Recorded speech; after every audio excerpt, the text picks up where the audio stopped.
Hello दोस्तों, नमस्कार। कैसे हम बात करने वाले हैं इंडिया की प्राइम मिनिस्टर यानी मोदी साहब गए हैं चाइना के दौरे पे और उससे क्या निकल के आने वाला है उसके बारे में डिटेल में डिस्कस करेंगे और जानेंगे कि क्या एक काउंटर पार्ट है ट्रम्प साहब के जो उन्होंने टैरिफ लगाया हुआ है।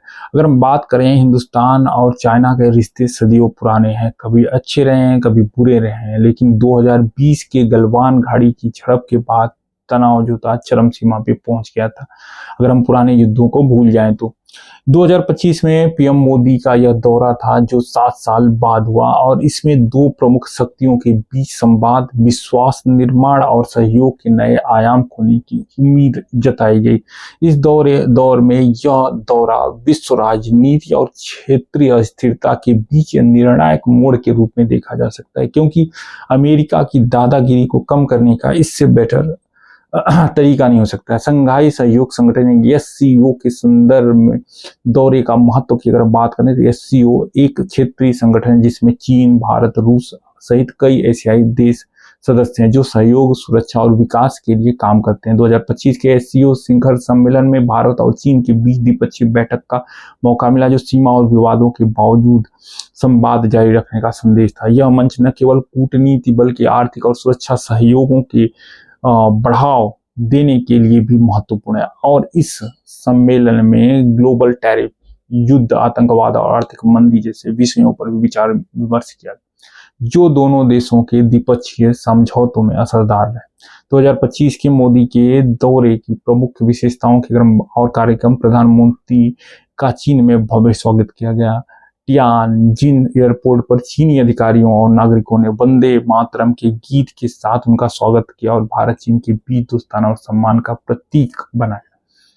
प्रधानमंत्री ने शी जिनपिंग के साथ करीब 55 मिनट की गहन बातचीत की। इस बैठक में सीमा क्षेत्र में तनाव कम करने का, मुख्यतः गलवान घाटी विवाद का लाल चीन के रूप में समाधान, आर्थिक रिश्तों को पुनर्स्थापित करने और मानसरोवर यात्रा को शुरू करने जैसे एजेंडे शामिल थे।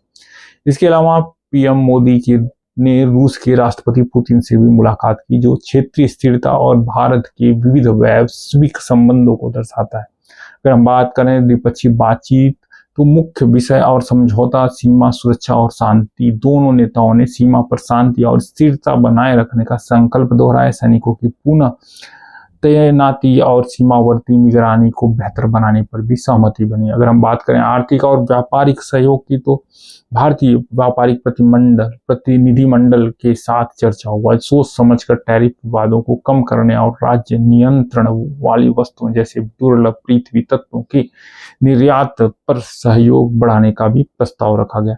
पर्यटन और संस्कृति की अगर बात करें तो मानसरोवर यात्रा को पुनः शुरू करने और दोनों देशों के बीच डायरेक्ट हवाई उड़ानों को बहाल करने की घोषणा की गई जिससे लोगों को व्यक्तिगत और सांस्कृतिक संपर्क बढ़ाने में मदद करे।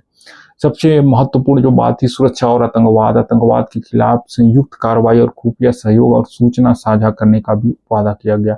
रणनीति और वैश्विक प्रभाव की अगर हम बात करें तो इस दौरे ने भारत और चीन के सापेक्ष और सामयिक स्थिरता और क्षेत्रीय प्रभाव के संदर्भ में मजबूत स्थिति प्रदान की। साथ ही यह अमेरिका और रूस सहित अन्य प्रमुख शक्तियों के साथ भारत की कूटनीति में संतुलन बनाए रखने का उदाहरण भी था। अगर हम बात करें प्रधानमंत्री के कूटनीतिक प्रयास ने यह संदेश दिया कि भारत अपने स्वतंत्र और बहुपक्षीय विदेश नीति के तहत न केवल विकास चाहता है बल्कि पड़ोसियों के साथ सामंजस्यपूर्ण संबंध भी चाहता है। सांस्कृतिक और सामाजिक आयाम की अगर हम बात करें तो चीन में प्रधानमंत्री मोदी को भव्य स्वागत और भारतीय संस्कृति कार्यक्रमों के माध्यम से दोस्ती का परिचय दिया। यह दर्शाता है कि द्विपक्षीय रिश्ते केवल सरकारों तक सीमित नहीं बल्कि लोगों के बीच भी आकर्षण और सम्मान होना चाहिए। अगर हम बात करें फ्यूचर में क्या क्या संभावनाएं इसकी निकलती हैं तो यह दौरा भारत चीन रिश्तों में एक नया अध्याय खोलने वाला है। पिछले तनावों के बावजूद दोनों राष्ट्र सीमा विवादों को सुलझाने, व्यापारिक रिश्तों को सुधारने और नई साझेदारियों की दिशा में बढ़ता नजर आ रहा है। आगे की रणनीति में विश्वास निर्माण, निरंतर और संवाद और क्षेत्रीय सहयोग मुख्य भूमिका निभाएंगे। यदि जरूरत हुआ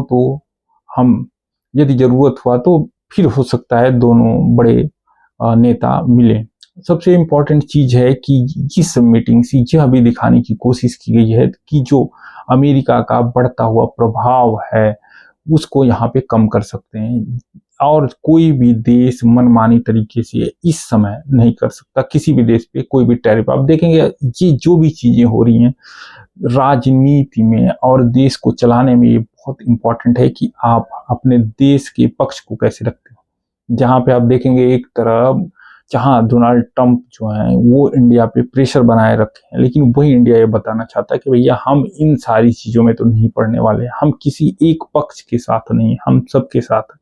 हमारी कूटनीति ये कहती है कि हमारे लिए सब बराबर हैं, जहां हमारा फायदा होगा वही हम काम करने वाले हैं। आई होप ये वीडियो आपको पसंद आई तो लाइक करें, सब्सक्राइब करें और कमेंट करना आप न भूलिएगा कि भारत इस दौरे से क्या हासिल किया, क्या इससे अमेरिका यानी डोनाल्ड ट्रंप और ज्यादा उत्तेजित नहीं होंगे, और उत्तेजित होने का बाद कहीं टैरिफ और बढ़ा दिया तो उसका खामियाजा तो नहीं भुगतना पड़ेगा। चलिए मिलते हैं नेक्स्ट वीडियो में, तब तक के लिए जय हिंद।